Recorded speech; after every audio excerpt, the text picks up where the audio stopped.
is in.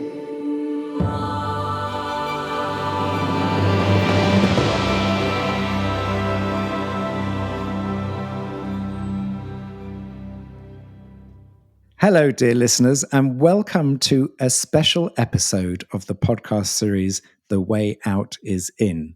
I am Jo Confino. And I am Brother Phap. And Brother Phap, this is just to put some context around this episode. So I did a number of recordings with Thay when I was at The Guardian.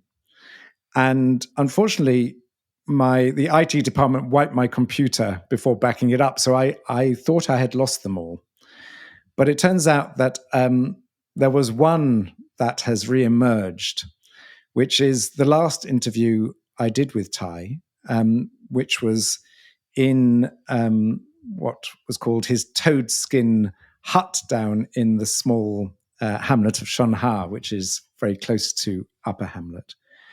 And at the time, it was very, very difficult to listen to it. And the reason is because we had a very sensitive mic.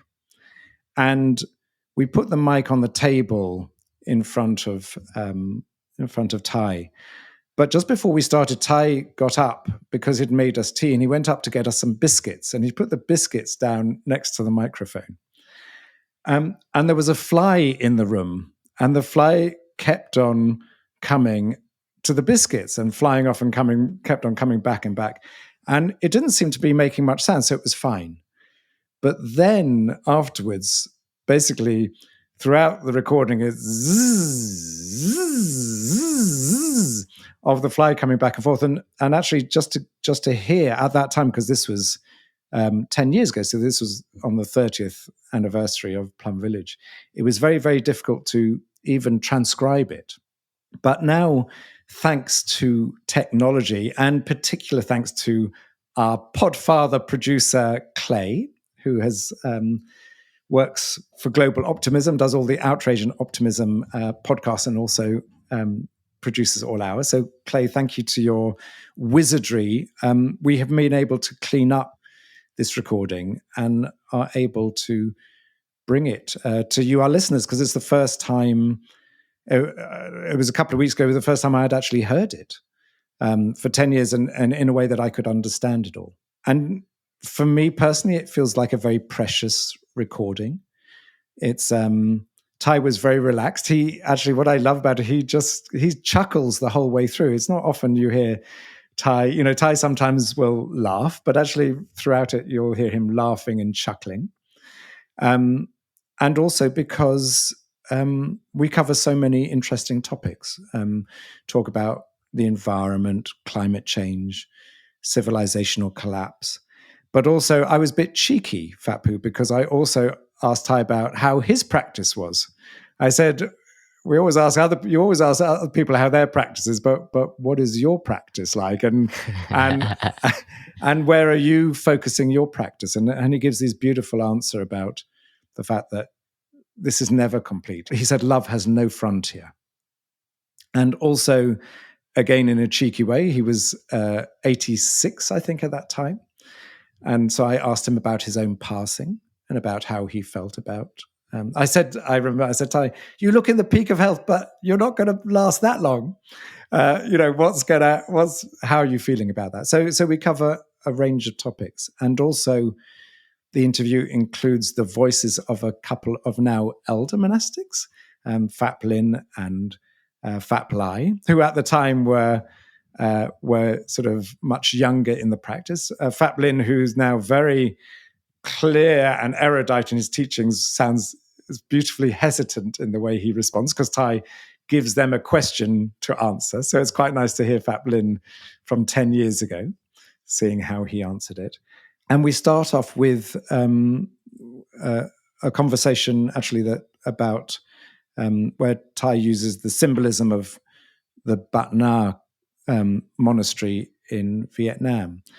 So maybe, Phap, you can maybe just help us to sort of just give a bit of context, but also about Toadskin Hut when Thay used it, and just a little bit of maybe context would be lovely.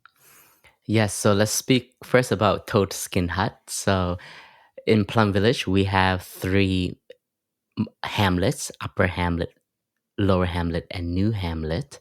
And Thay has a hermitage that is very close to New Hamlet. And during the 3 months rains retreat in Plum Village, Thay would always stay with the brother for the whole duration of the 90 days retreat. And every morning, to practice his exercise and to keep himself fit, he would do a big circle hike around the hamlet, and he would hike down the pine forest that leads to the Sangha residence, which means the temple at the foot of the hill. And Thay has a hut there, and he calls it the Toadskin Hut, which resembles, outside is kind of like rocky, like the toad skin, and it may look a little bit ugly, but inside it's very warm and cozy. So every morning during the rains retreat, he would go on this hike, on this walk down to his hut there, where he would make a fire and write calligraphy, as well as spend some time with his monastic students. And this is where that recording was made. And Prajna Monastery was a monastery that was established after Thay's first trip to Vietnam in 2005. And we were present with monastics from Plum Village and new monastic coming in when young people were coming to ordain. So within the span of 3 years, we had, I think, almost 400 young Vietnamese people ordained. But because of conditions, Prajna had to be closed, and it was quite a moment for our Plum Village community globally, but especially for our brothers and sisters in Prajna Monastery in Vietnam at that time. But from the mud grew the lotuses, which is we were able to establish Plum Village International Center in Thailand, as well as all of our brothers and sisters there. We were able to bring to some to Plum Village in France, some to the US centers, some to Germany, and later on establishing a center in Hong Kong, as well as centers in Australia. So you will hear a little bit about that during the interview with Jo Confino and our teacher, Thay. Thank you, Phap. And just finally, exactly as you described, it was very cozy inside. It was, the fire was burning, and Thay was sitting in a comfy chair, and it was literally very, very cozy. And we actually felt very guilty at the end of it, Phap, because we were there for nearly 2 hours. And as a result, Thay missed his lunch, because actually everyone in Upper Hamlet was waiting for Thay to come up for his lunch, and had to sort of got very delayed, and then they had to start without him, and we were worried we'd taken too long because Thay's health was not perfect. So I remember Phap Lin, Phap Lai, my wife Paz, and I leaving and thinking that was amazing, but oh God, we hope we haven't sort of harmed Thay.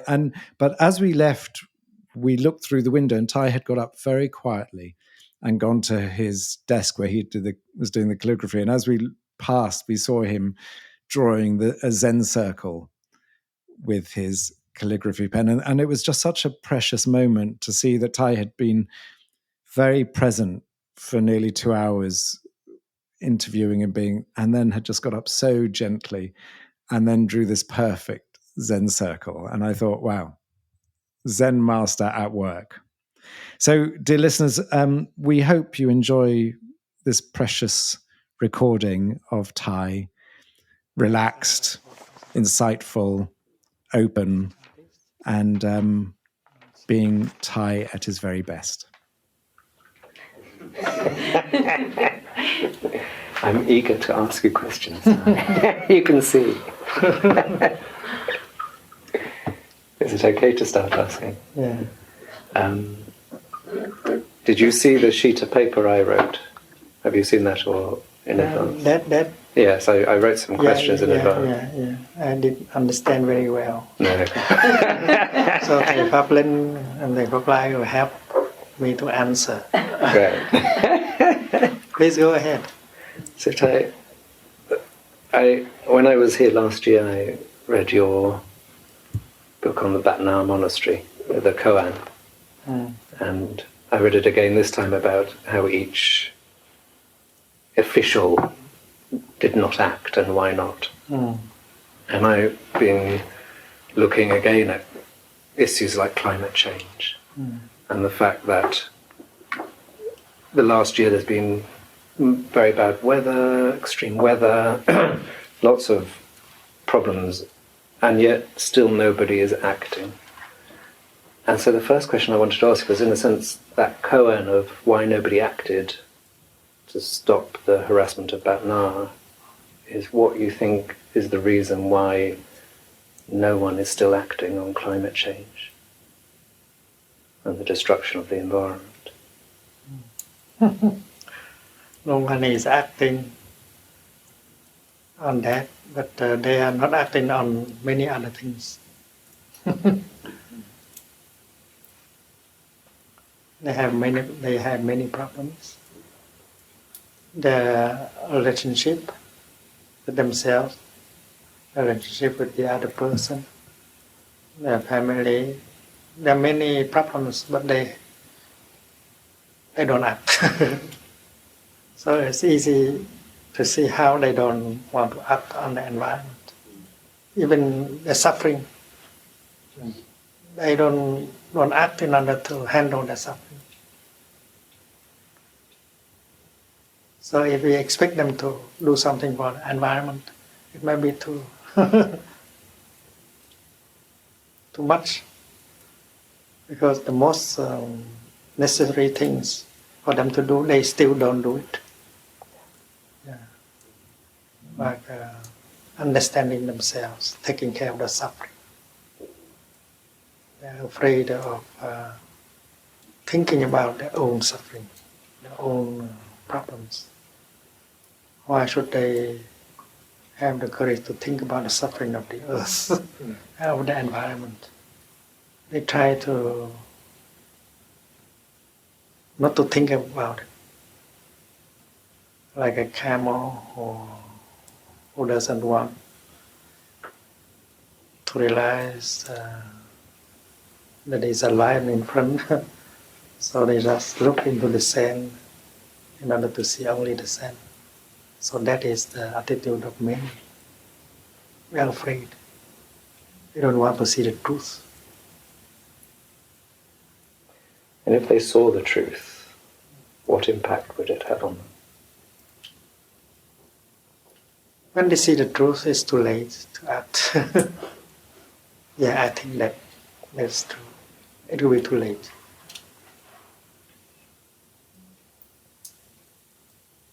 And people like yourself, you like to wake them up. But they don't want to wake up. Because waking up maybe make you suffer. So you want to continue to dream in order not to suffer. They cannot confront. They are not strong enough to confront the truth. It's not that they don't know what is going on. They don't want to think about it. They want to get busy in order to forget. It's not because they like to do it so much in order for them to be busy. But they need to be busy in order not to think about their real situation.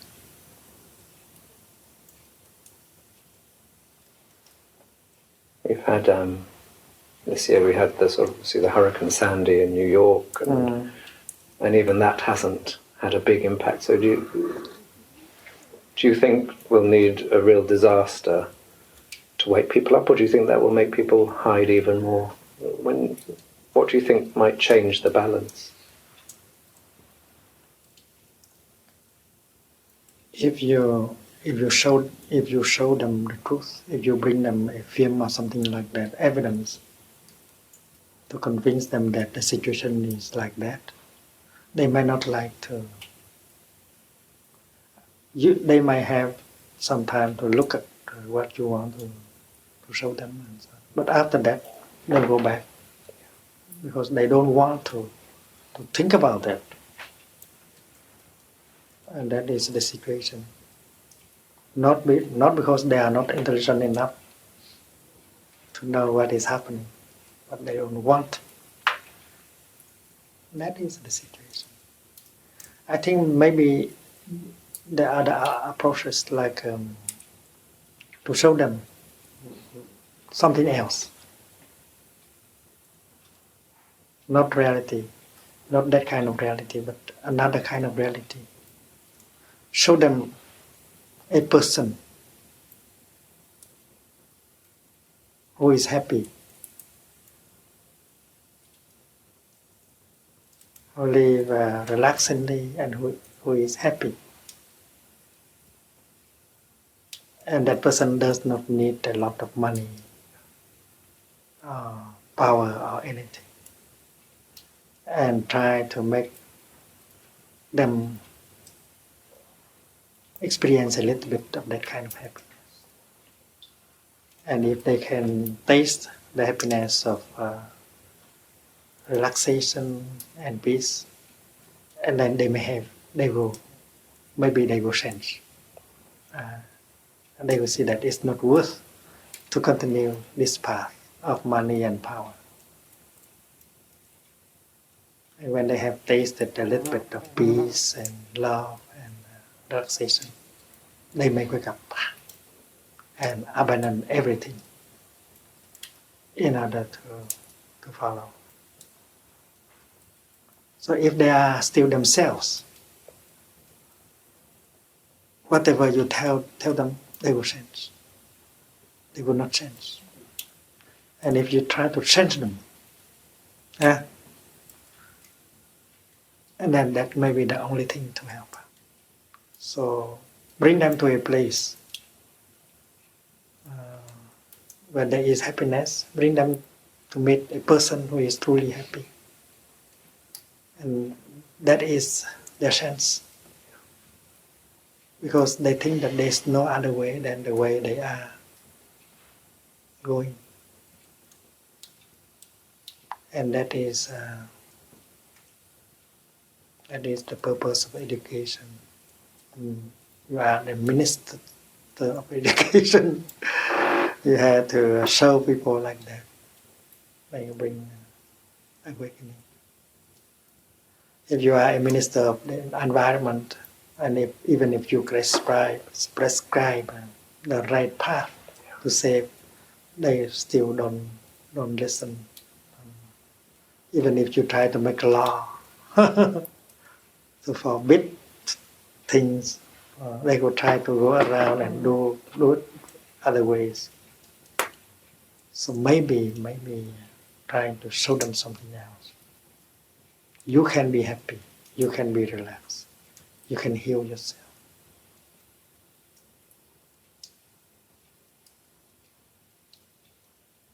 And we need people who know how to do it in order to show them. The new book is about. Well, I know you said it's not your brand new book, but it's not even in your bookshop up in the Hamlet. So it's new in terms of being out in the world. It's about fear, and there was a recent study into the financial markets of London and why they weren't changing and thinking of the environment, and all the answers that really came up were about fear of losing status, fear of being ridiculed, fear of rocking the boat, fear of destroying their career. That because the dominant position is about don't change. The vested interests are saying it's fine as it is. So how important is the role of fear in preventing people from acting, and how do we get around fear?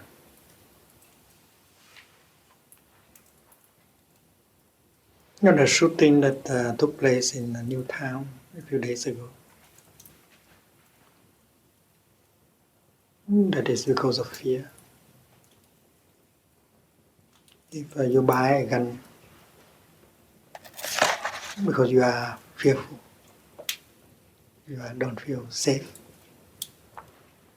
So American law allow you to buy a gun to put in the house. Then you think that only the gun can guarantee your safety. And because of that kind of mentality, of fear can go together, always go together with anger. Fear of what? You are afraid that they will kill you before you can kill them. And to think that they are ready to kill you make very angry at them, even if they don't want to kill you. That is the case of terrorism. Yeah. So fear and anger go together. So if that young man killed his mother and the children because of these two energies, fear and anger, that went together.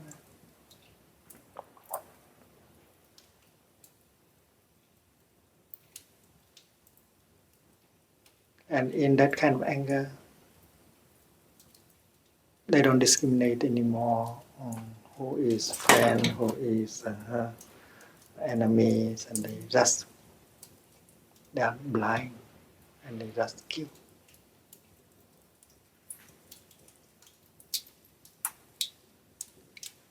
And not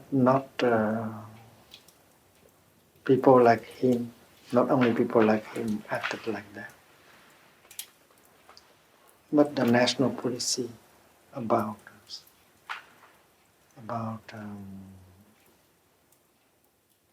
security, about foreign policy, about terrorism is based on that kind of fear and anger. The policy about terrorism, national defense, also based on that. So it's not the problem of some people. It is a collective problem of us all. And within, for those, you also talk about fearlessness, about the courage to stand up. What do you think it takes for people who see, again, from the environment, who see there's a problem, who recognise they want to change, they realise they need to change, but they're scared of speaking out? What helps people to sort of find that courage to stand up, even at the risk to themselves?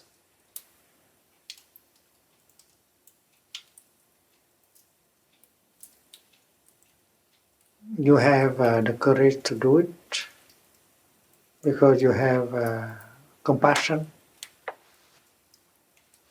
enough compassion. Without compassion, you cannot do it because compassion is very powerful energy. With compassion, you can die for other people, like a mother who can die for her child. And compassion is possible when you understand the suffering.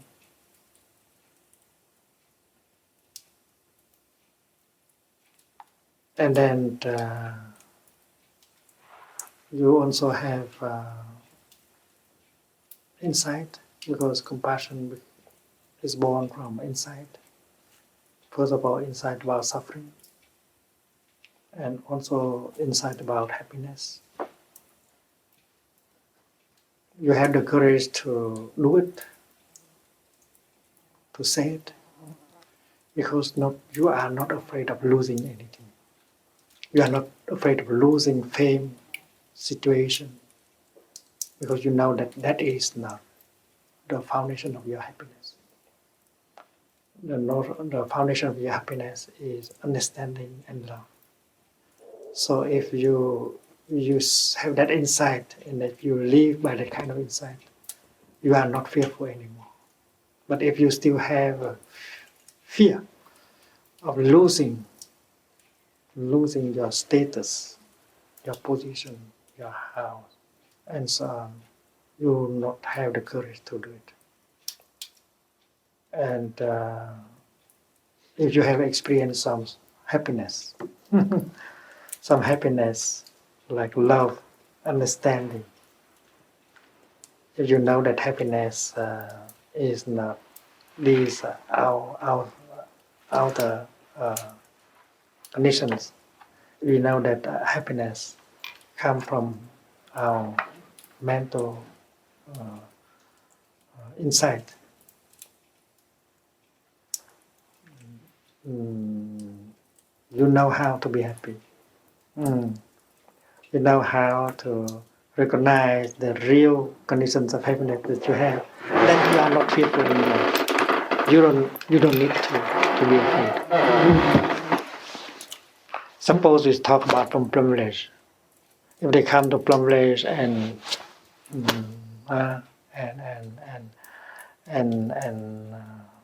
shut down Plum village like they have shut down Prajna. If you have some insight, you say that, well, if you cannot do it in Plum village, and then you can do it elsewhere, because anywhere you can breathe, anywhere you can walk, anywhere you can gather friends to practice sitting and walking. And without Plum village, you can continue to do like that. The proof is that without Prajna, our 400 monks and nuns, they continue. You see? And they even continue stronger. So you can release. And with that, you are free. And you can do other things that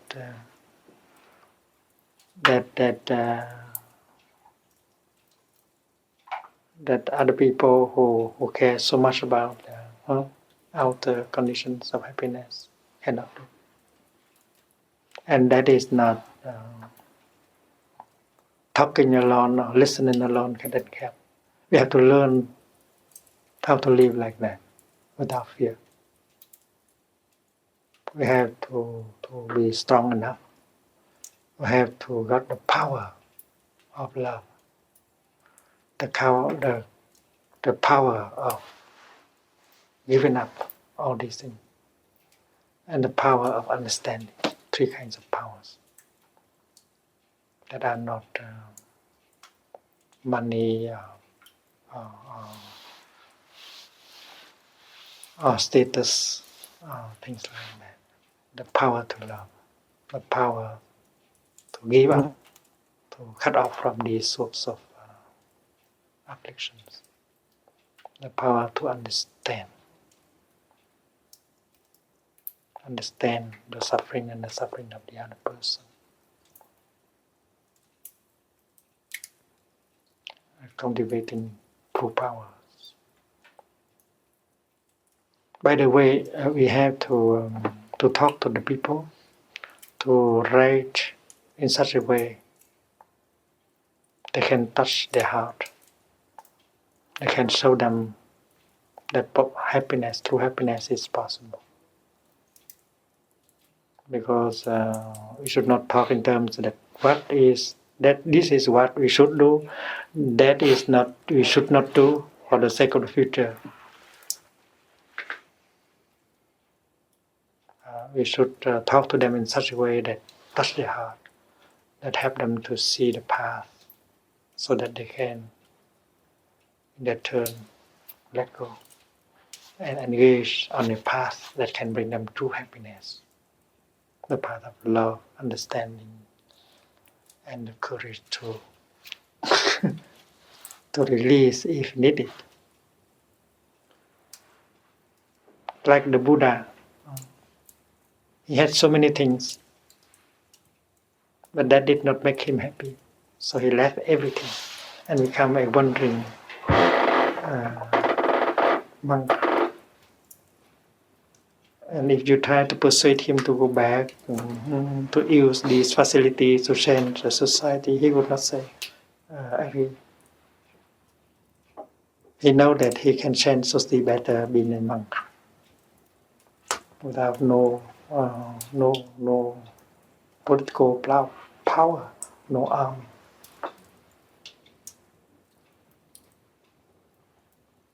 So there's a story about the Buddha sitting meditation and Mara came and said, Siddhartha, you just visited your homeland. You see what a mess it is. You are a talented person. You can go back as politician and help people. And the Buddha said, Mara, I know you. To be a politician, that's not what I like. I like to be a monk. I can do better as a monk. So Mara was disappointed and he disappeared. That's the practice of simple recognition. Because there is a temptation. With some power, you can do something to help your people.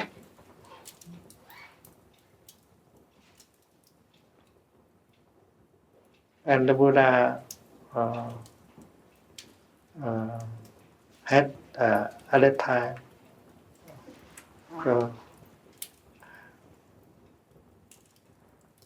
did have the insight in order to respond to that temptation very quickly.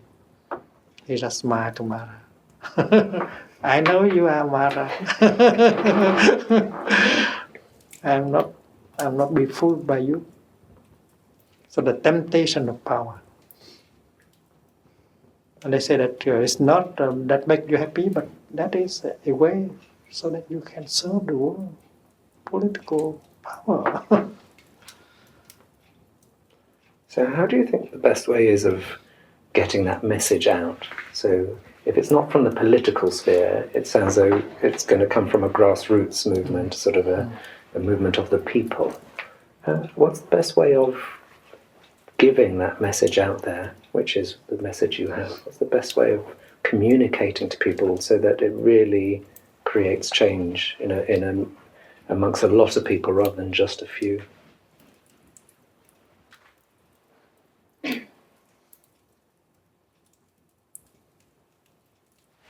Suppose you write a book on the art of consumption. Because people spend money and buy a lot of things every day. And you know that it's not because they buy a lot, consume a lot that they're happy. So you write a book, maybe you speak in a kind of language that they can help people to wake up, to see that what they buy cannot make them happy. I have the title of the book. You can call it Look at Yourself in the Refrigerator. Look at yourself. In the refrigerator. Yeah. That is the fifth mindfulness training of the five training, the fifth of the five trainings. Also in 14 you have a precepts on mindful. So that is about 4 kind of nutriments.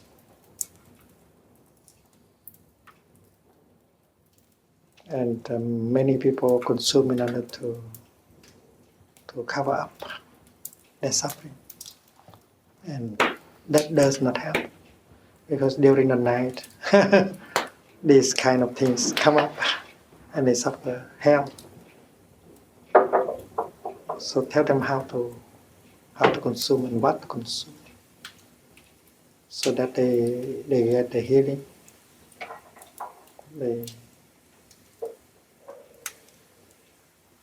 They have a little bit more of peace, of love.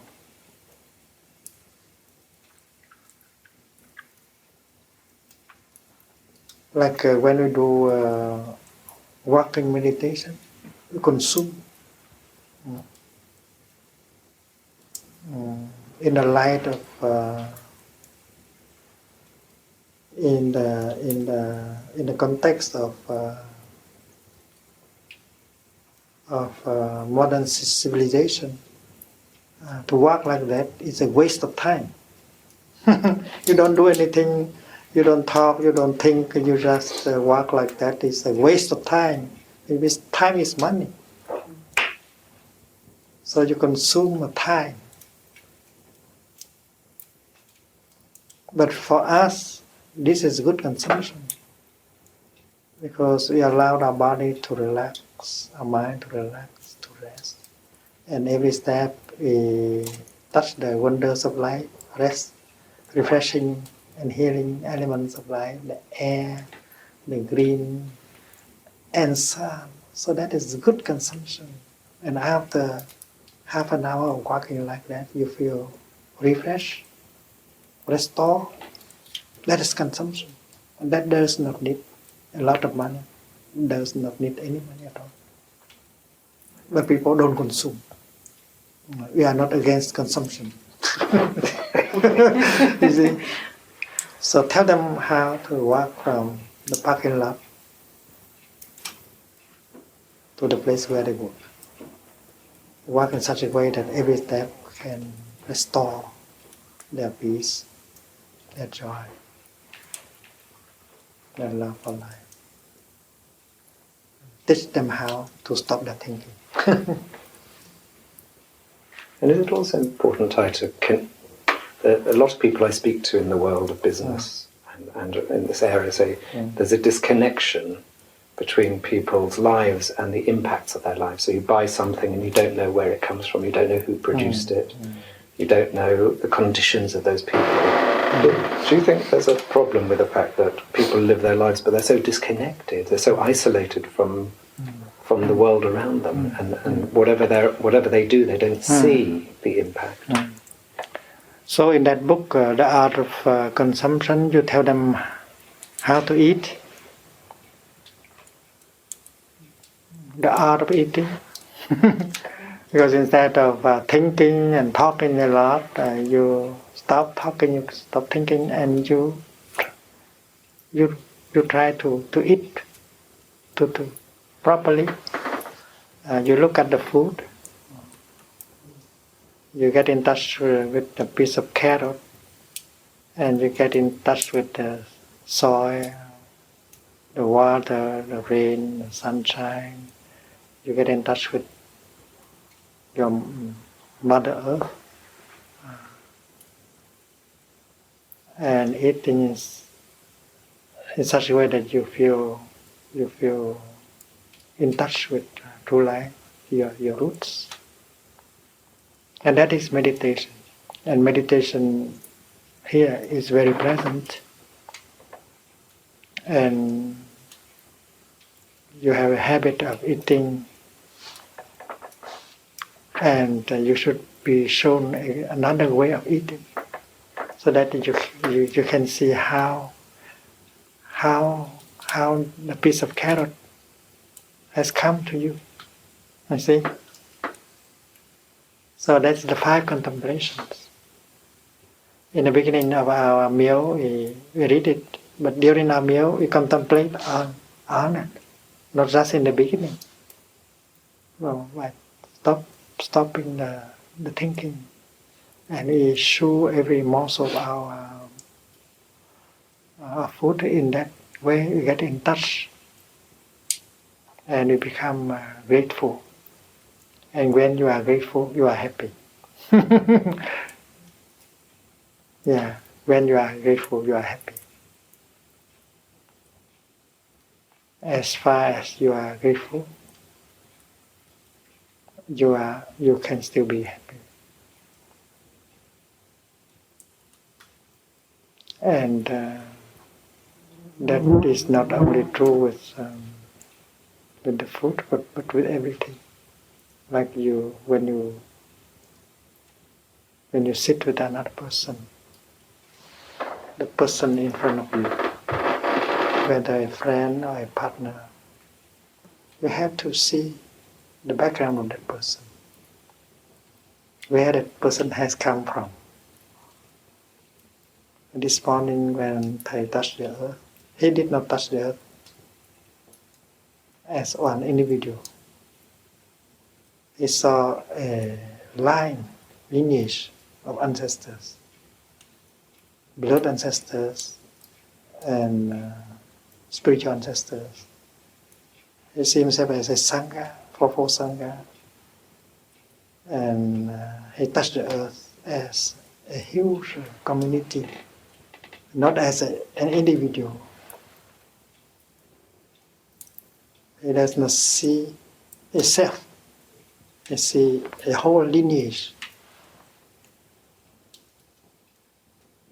And when he touched the earth before the Buddha, he saw the Buddha is not a self. The Buddha is the continuation of a long lineage. So he see the roots of the Buddha, the origin of the Buddha in many generations. So in that in that moment of touching the earth, you got the insight of no self. The person sitting in front of you, she is an ambassador. She represents a whole lineage. And if you look at her in that way, you see that she is not there as an individual. She is there as an ambassador of the whole lineage. She represents her lineage, her country, her people. And you have to see that. Because when an ambassador comes and presents his credential, the president has to look at him not as an individual. That is a whole country represented by him. So he's looking at the ambassador with that kind of eyes. He's not an individual I am dealing with. He is an ambassador. So you have to see your partner, your friend, as an ambassador of the whole lineage. And then you bow to him, to her, and say, "Good morning, Mr. Ambassador."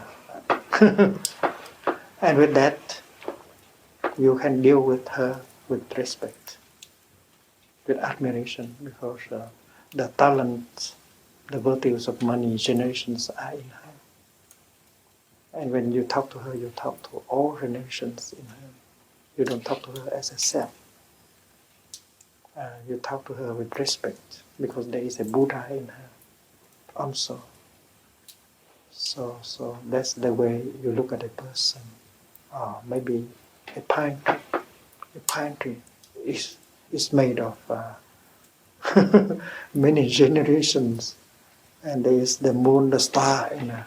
So you bow to the pine tree, and that is a kind of civilization, a way of life. And if you learn how to live that kind of life, and you don't need anybody to remind you to take care of the environment, you can do it by yourself. And that is the insight you get when you practice no self.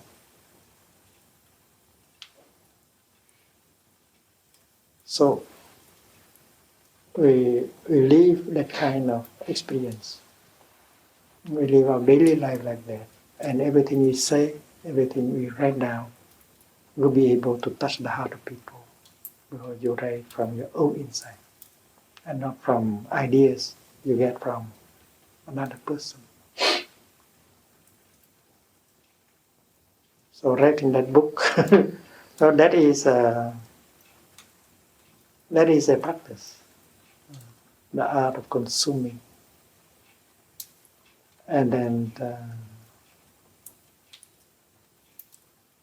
the one who produce for us to consume, and we who go and buy the products, well, we should learn the art of consuming like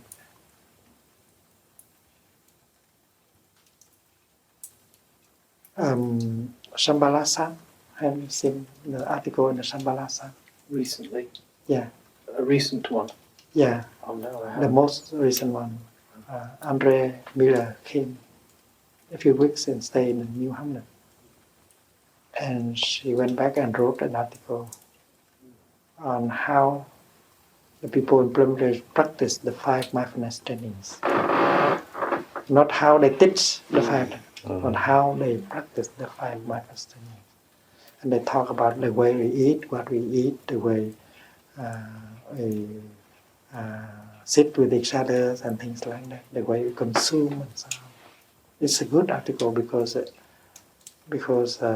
it's not about the teaching. It is about how people practice, how people live.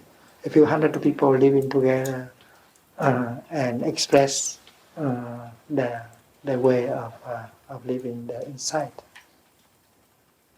So she also wrote about a wedding that took place in the New Hamlet during her stay, and talk about true love, the practice of true love, and so on. So that is a good article because it's not talking, just describing as how people cultivate happiness and love by living together in that way. And she talked about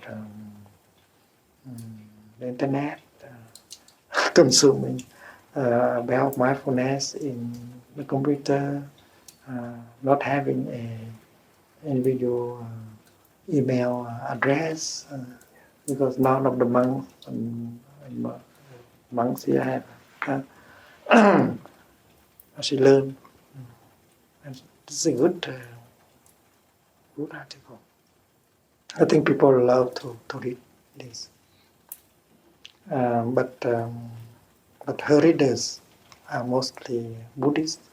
When you write for the Guardian, you have to write differently because there are non-Buddhists who are reading, so there must be a way of turning them on so that they can reflect on Well, I think I'll write 2 pieces. I'll write one piece about the interview with you and one piece about my experience. Right.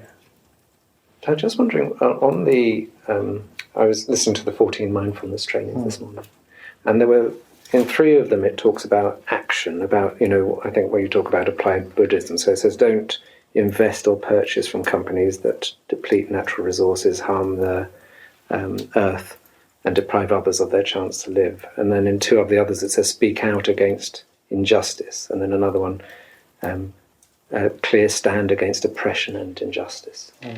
So last year I asked you about activists, what should they do? And you said quite rightly, the first thing they need to do is find their own happiness. But in terms of action in the world, in terms of how you, in terms of applying that to activity in the world, how should people work in terms of speaking against injustice, against oppression? What do you mean by it? Well, in the mindfulness training, what would you ask people to do? How can they do that in a way that is peaceful and that they're resolved in themselves? You know that the monastics, they have a 3-month retreat every year, and they like to have a monastic day every week. And the Dhamma talks and sharing during the monastic days are quite different. Because we are aware that if we cannot be ourselves, if we don't have enough brotherhood, sisterhood, and happiness, what we do will not have a meaning. Very aware. So we organize our monastic days and retreats in such a way that we can get the nourishment enough to sustain us as a community, so that we can offer retreats and days of mindfulness a little bit everywhere. This is a very clear, and we feel that it very, very much. We should be ourselves. We should not lose ourselves in too much work. Otherwise, we are not authentic. We are not true in our daily service.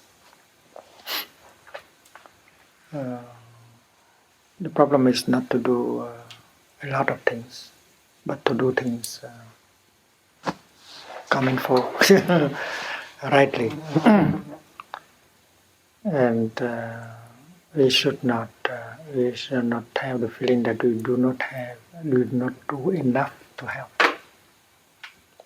We should be sure that what we are doing is well done, is right.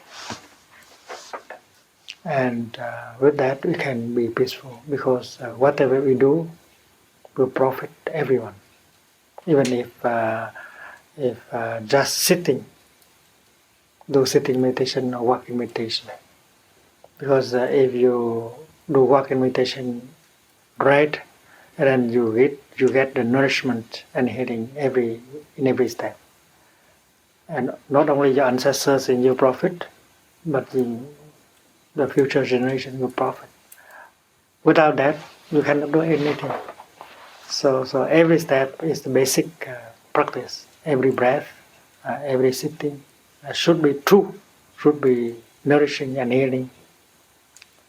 So even if you do little, like organizing a day of mindfulness only, but if you do it with all your heart and with happiness, well, you are doing everything at the same time. So, so whatever you do for yourself, rightly, you are doing for all of us. And this is how I see things. You don't have any complex that you are not doing enough. Yeah, this is very important. I think to contribute to the collective awakening, we have to operate as a community, as a Sangha. So even the journalists should have their own Sangha, where they can share the suffering, the difficulties, where they can communicate and share their happiness, their hope, their success. It's very important. I think psychotherapists also, teachers also, they should have their own Sangha. And our experience here is very clear. Without the Sangha, you cannot do anything. Even if you are very talented as a teacher, as a journalist, and so on. It's very clear in Plum Village. But without the Sangha, we cannot do anything meaningful. So taking refuge in Sangha is a very basic thing. So that businessman, he has not changed. He continues to produce in such a way that can intoxicate people. He doesn't help himself, he does not help his consumers. We want to change him. But how can we change him? There are many ways. One of the ways is to go to him and say that you can be happier. You can be more relaxed. You can live a life that is not hectic like this. You have more joy, relaxation. You are not overwhelmed by your worries, your anger, and so on. And you help him. That is one way. That way is to tell our friends to consume according to the 5 mindfulness trainings. Why do we have to buy these things? We will tell them that they should not continue to produce these things. We don't need them. We need other kind of products that help us to be healthier. And then if there is awakening in the ranks of consumers, and then the producer will have to change. Otherwise, he cannot continue. So we force him to change by not buying. We don't need. Thay can survive very well without these electronic devices,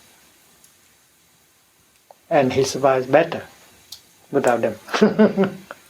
He has more time for himself and for his Sangha by not using too much these electronic devices. So why? You can survive very well without television, even without a telephone, and without reading newspaper. Yeah. We don't need to watch the news every day or twice a day. Yeah. So if the newspaper bring us good food, and then we will buy. Otherwise, we don't need. You don't need even the garden. Yeah. So there are many ways. I think we operate as a Sangha, and we work with the grassroots people, and we can change from there. We don't have to persuade people on the top to change. If that work is not easy, I think Gandhi was capable of urging his people to boycott a number of things, and he knew how to take care of himself. He knew that during the non-violent operation, he should take care of himself. He told his partner that we should practice. We should refrain from sexual practice during this time. We have to practice breathing and preserving ourselves, because it is a hard struggle. He knew about these things, how to preserve the energy, because the struggle is long. So spiritual practice is very much needed in an attempt to help society, change the society. You know that the spiritual dimension in the life of an activist is a very, very important. So we should arrange that so that there will be more peace and relaxation and healing in our daily life. We should have companions on our path. There should have sanghas. I think the idea of having journalists together as a community and get the collective insight and way to work is very important. As we do, like here in Plum, we need brother monks, sister nuns, in order to do things together. We need to support each other. It's very clear in Plum that if we do not stay together as a community, we cannot do it. We cannot serve in the good meaning of the word. So if you have, there were a couple of questions I just wanted to ask you about your practice, and if that's still okay, can you talk for a few minutes? Okay. The first one was, this is the 70th year of yourself as a monk and the 30th year of Plum Village. And I wanted to ask you first, what is it that Thay has feels he's achieved? So you've been a monk 70 years. You've gone through all your experiences of life. You've now created the Sangha. Well, how would you describe what you feel you've achieved over that 70 years?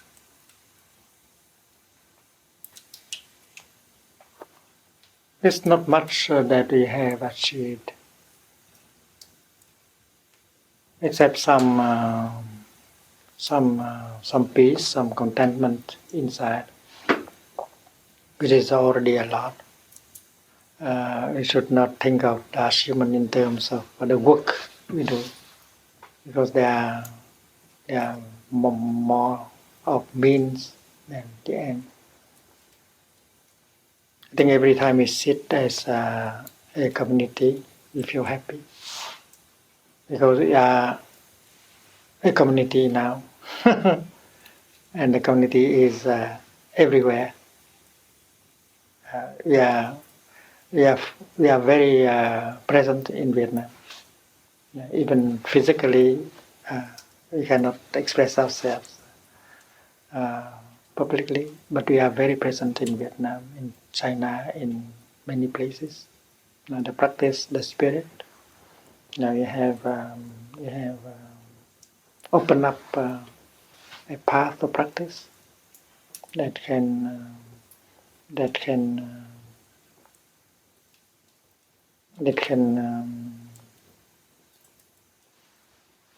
help many young people. The young people, they suffer a lot nowadays, and they need a path. So when I was a young monk, I think I did not know exactly what I will do when I grow up as a monk. It's quite vague, because the situation is changing, political, social, and things like that. So you cannot predict, you cannot see what you will do. It's not like the young monks and nuns now. They know what they will do when they get the lamb's transmission and so on. But Thay did not see like that. Did not know exactly what he would do. But there was a belief, there is a confidence that if you practice well, then you'll be able to help your people, your country. And that is a kind of belief that get to you because of when you read the history of your country. That in the past, during the 10th, 11th, 12th, 13th century, thanks to the teaching and of Buddhism, your country have got hundreds of years of peace and brotherhood and sisterhood. So if Buddhism can serve in the past, there is no reason why it cannot help in the present moment, in the future. That's the only thing we had during the time of war and things like that.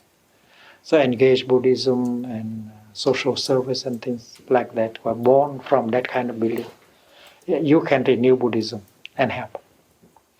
And one dream that was very dear to Thay is that when I grow up, I will set up a Sangha of monks and nuns that live together as a family, that can show brotherhood and sisterhood. And that dream has been realized. That we have them in Prajna, in Deer Park, in everywhere we operate together as a Sangha. That is the achievement, not material things like that. So the happiest moments when we sit down and we feel the presence of our brothers and sisters, lay and monastic, who are practicing walking meditation, sitting meditation, building brotherhood system. That is the achievement, the main achievement. And other things like publishing books and things like that, they are not setting up institutions like in Germany and things like that. They are not important. Important is that we have a Sangha.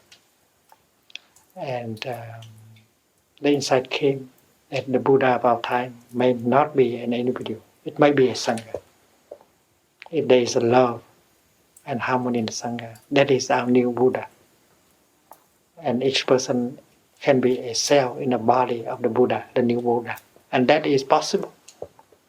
If every day you practice walking meditation and sitting meditation and generate some energy of mindfulness and concentration and peace, you are a real self in the body of the Buddha, of the new Buddha. You are a lay practitioner. You are a monastic practitioner. You are a real self in a Buddha's body, and this is not a dream. This is possible today and tomorrow. So that gives you a lot of happiness. The Buddha is not something very far away. It is in the here and the now, because you are capable of producing mindfulness and insight and compassion, and you will not die because you will continue. It's like a wave does not die. She continue in other waves. It's like an iceberg. You can see only the tip of the iceberg. But if you look deeply, you see the huge mountain of ice beneath the water. So birth and death should be. So it's very clear that Thay will not die. He continued in Phap in other people, and it's a huge mountain of ice beneath. So there's nothing lost. And we are happy because we are able to help the Buddha to renew his teaching. He's deeply misunderstood by many people. So we try to make the teaching available and simple enough so that all people can make good use of that teaching and practice. And when you look ahead, because obviously one day you will continue, but you will also die in the sort of physical sense. And do you feel that Sangha is strong enough to flourish without you? Because you were telling the story of the Buddha the other day, and the Buddha, before he died, he went round to all the Sangha, and said, go back to the island of yourself. That's where your strength. I mean, because you look in fantastic health. You look great, but one day you won't be. I'm just wondering how, where you feel the Sangha is and what you think will happen in the future. Well, we always go up and down, and the Sangha may go up and down also. But the Sangha can continue to grow even if there are ups and downs. You know that there were times when the Muslim kill Buddhist monks and destroy temples, and the monks have to bring some scriptures and flee from India to go to Nepal and other places. There were moments like that, difficult, but Buddhism was able to survive many episodes like that. So it's not true that I will die one day, because I have died already many times. And you die every moment, and you are reborn in every moment. So that is the way we train ourselves. It's like the tea, you see, when you pour the hot water in the tea, and then you drink it for the first time, and you pour again some hot water, and you drink, and after that, the tea leaves.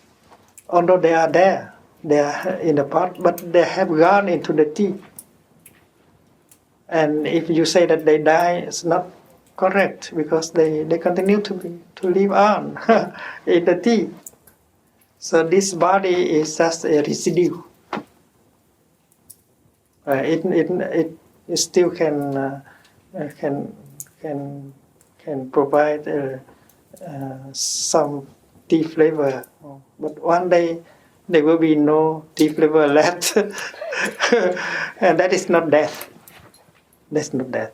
And even the what is in the pot, there is no tea flavor, but you can put under in a flower pot and they continue to serve.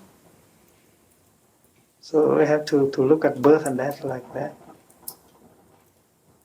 So when I see young monastics and young lay people practicing, I see that that is continuation of the Buddha, my continuation. You know that the people in Vietnam, although they are not practitioners, but many of them practice like that. You know that some people they order a kind of coffin. A coffin. They like to have a coffin made of wood, and they even place the coffin in the house, and they go in and go out and touch. They say that there will be a time when they will put their body in there and carry to the cemetery, and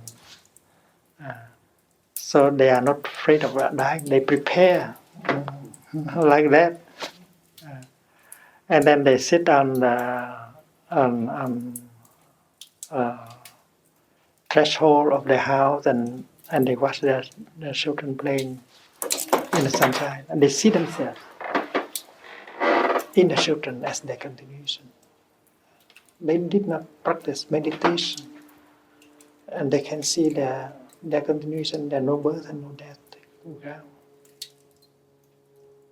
That is a very usual scene.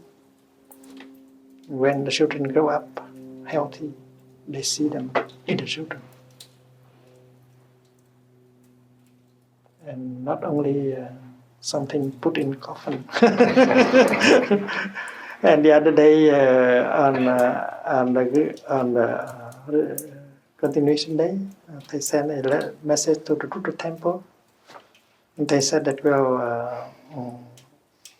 you should not build a stupa for Thay, because Thay don't want. Thay is continue out here. One person has already built a temple for Thay in Hanoi.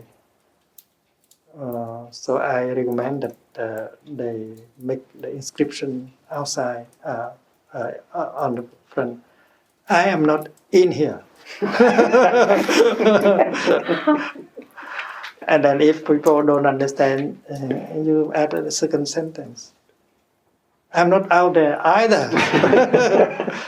And if still they don't understand, add the third and the last. I may be, if I may be found, maybe in your way of breathing or walking.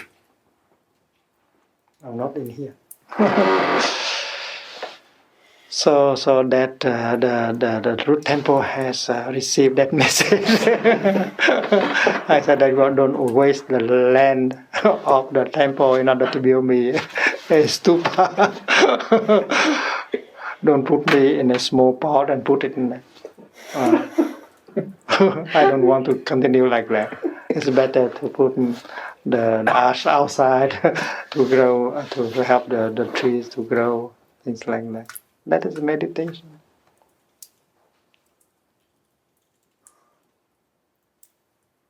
So I think one day of practice can bring you happiness, the happiness of one day, and you can and the success of the practice will never harm you. But if you are a businessman, a politician, you might be victim of your success. But the success of practice never harm you. It can only nourish you and nourish your children and friends. And take a walk and nourish yourself. Never harm anyone.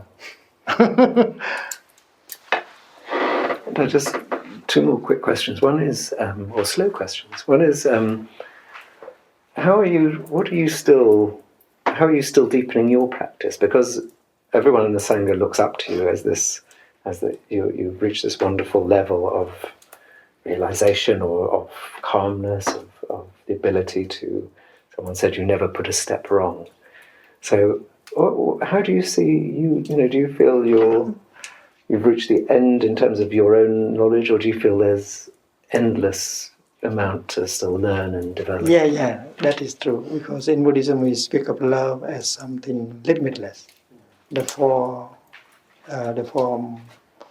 elements of love, which is loving kindness, compassion, joy and equanimity, they have no frontier.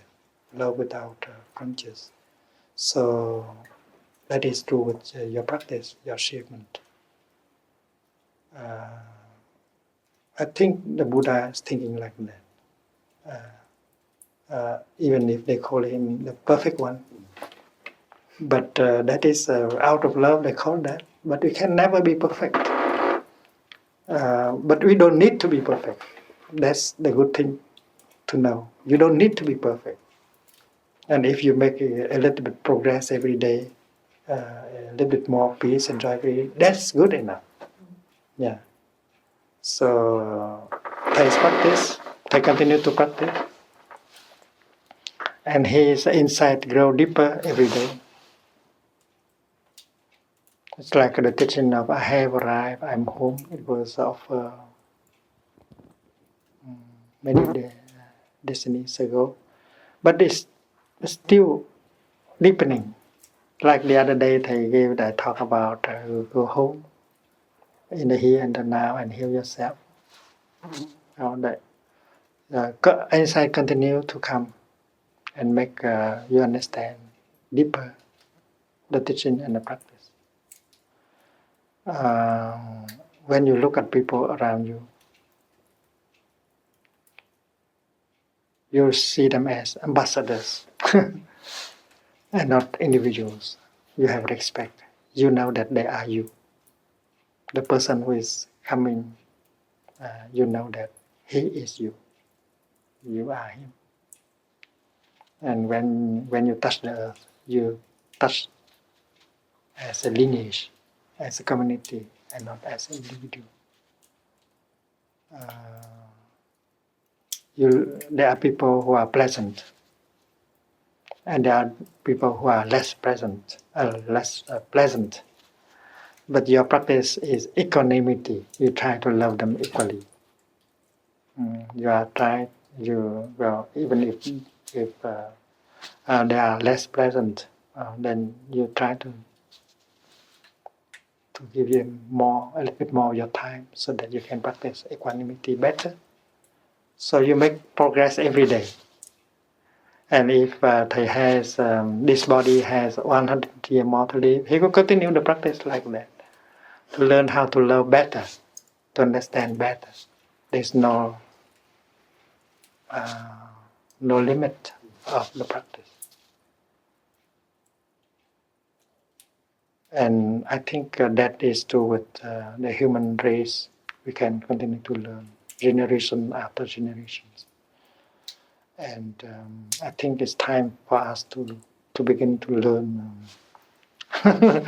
how to love in the non-discriminative way. Because we are intelligent enough, but we are not loving enough as a race, as a species. And my last question. When you look out in the world, at the moment there's an enormous amount of suffering. And you yourself have said, in 100 years there might not even be, if climate change runs away, there might not even be a human race left, and most of the species may have died out. And I'm just wondering how you're able to look out of in the world with peace, when you see so much. There's wars everywhere. Things are not becoming more peaceful. There's a worry there's going to be more conflict, and if climate change gets much worse, there'll be terrible, terrible suffering. Hundreds and hundreds of millions of people will suffer. And I'm just wondering How do you maintain your own sense of peace when you see all that going on around you? I think our perception of time may help. Because for us it's very alarming, urgent, but for Mother Earth, if she suffers, she knows that she has the power to heal herself. If needed, she will take 100 million years in order to heal herself. But for us, we think that our time on earth is only 100 years. And that is why we we are impatient. But I think the collective karma, the collective ignorance of our race, collective anger, violence of our race will lead to our destruction. And we have to learn to accept that. And maybe Mother Earth will produce a great being. Sometime in the next decade, so that that person will tell us what to do in order to avoid this catastrophe. We don't know. We cannot predict. Because Mother Earth is very talented. She has produced Buddhas, Bodhisattvas, great beings.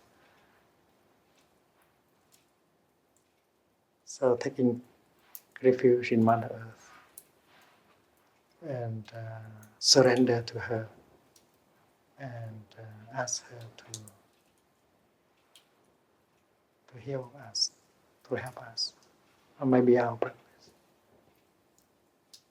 And we have to accept that the worst can happen, that most of us will die as a species, and many other species will die also. And Mother Earth will be capable after maybe a few million years, bring us out again, and this time wiser. Yeah, very intelligent. But you have to learn how to love better. First of all, to love Mother Earth. Because when you practice mindfulness, and when you look at the sun during your walking meditation, mindfulness of body in the body help you to see that the sun is in you. Without the sun, there is no life at all. And suddenly, you get in touch with the sun in a different way. You see the relationship between you and the sun change. The sun is embracing you as a father. And that is the power of mindfulness. It brings insight. Before you see the sun is something very far away, very not having too much connection. But in fact, the connection is very, very deep. You are a child of the sun. You come from the sun. You are a nephew, a niece, a grandchild of the sun. And that is something true with the earth also. You walk in such a way that you see that your relationship with the earth is so deep, and the earth is in you. And this is not something very difficult. It's much less difficult than philosophy. And you can walk like that, and you see the relationship between you and Mother Earth change drastically. Because your mother is also the son of Mother Earth, a daughter of Mother Earth. And that insight, that feeling can come easily. And if you can feel that Mother Earth is in you, you are Mother Earth. And then you are not longer afraid of dying. because the earth is not dying. You might be reproduced in a better form, in a more beautiful form. It's like a wave. A wave appear and disappear and appear again. Why a wave should be able to die?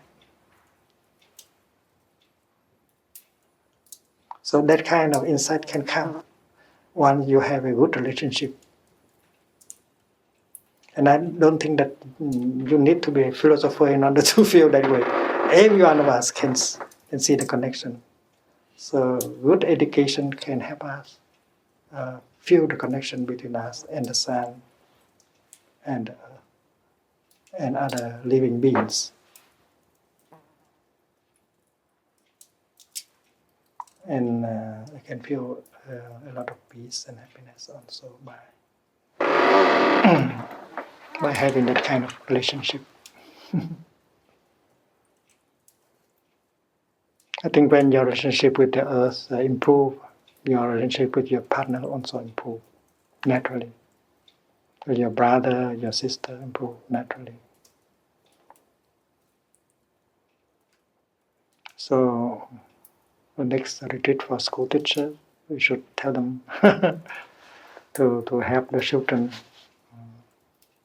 to learn that, to have that kind of relationship. Because loneliness is a ill being of our time. The children feel lonely because their parents feel lonely. And then they feel disconnected from everything around them. Yeah. So this is a kind of Dharma sharing, Dharma discussion we should have in our family, in the classroom. And that education is pleasant. And the school teachers should teach the young people in that way. That's sharing. Educate them to love, to be connected. I want to be friends on Facebook.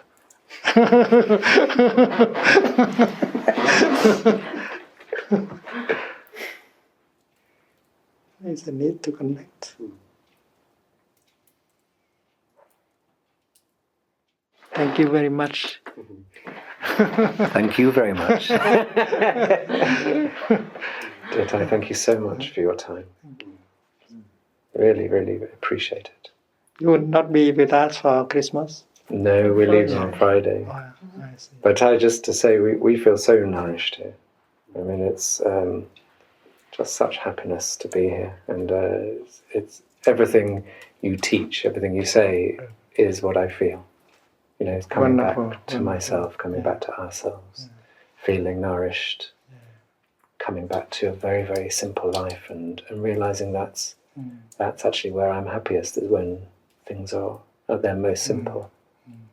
So you get the lamp transmission. You go home and give the light to other people. Yes, I will no longer build a stupa to you.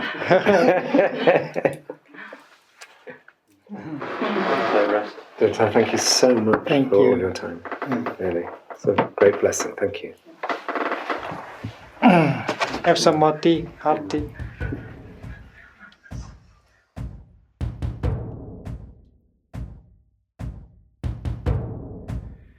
Dear listeners, we hope you've enjoyed this episode. You can find all the previous episodes of this podcast on the Plum Village app and also on Spotify, Apple Podcasts, and all other podcast platforms.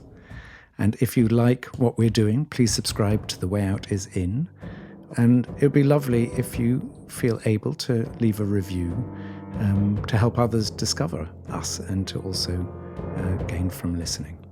The podcast is co-produced by Global Optimism and the Plum Village app with support from the Thich Nhat Hanh Foundation. If you feel inspired to support the podcast as well as the international Plum Village community, moving forward, please visit our website www.tnhf.org/donate. Thank you so much and see you next time.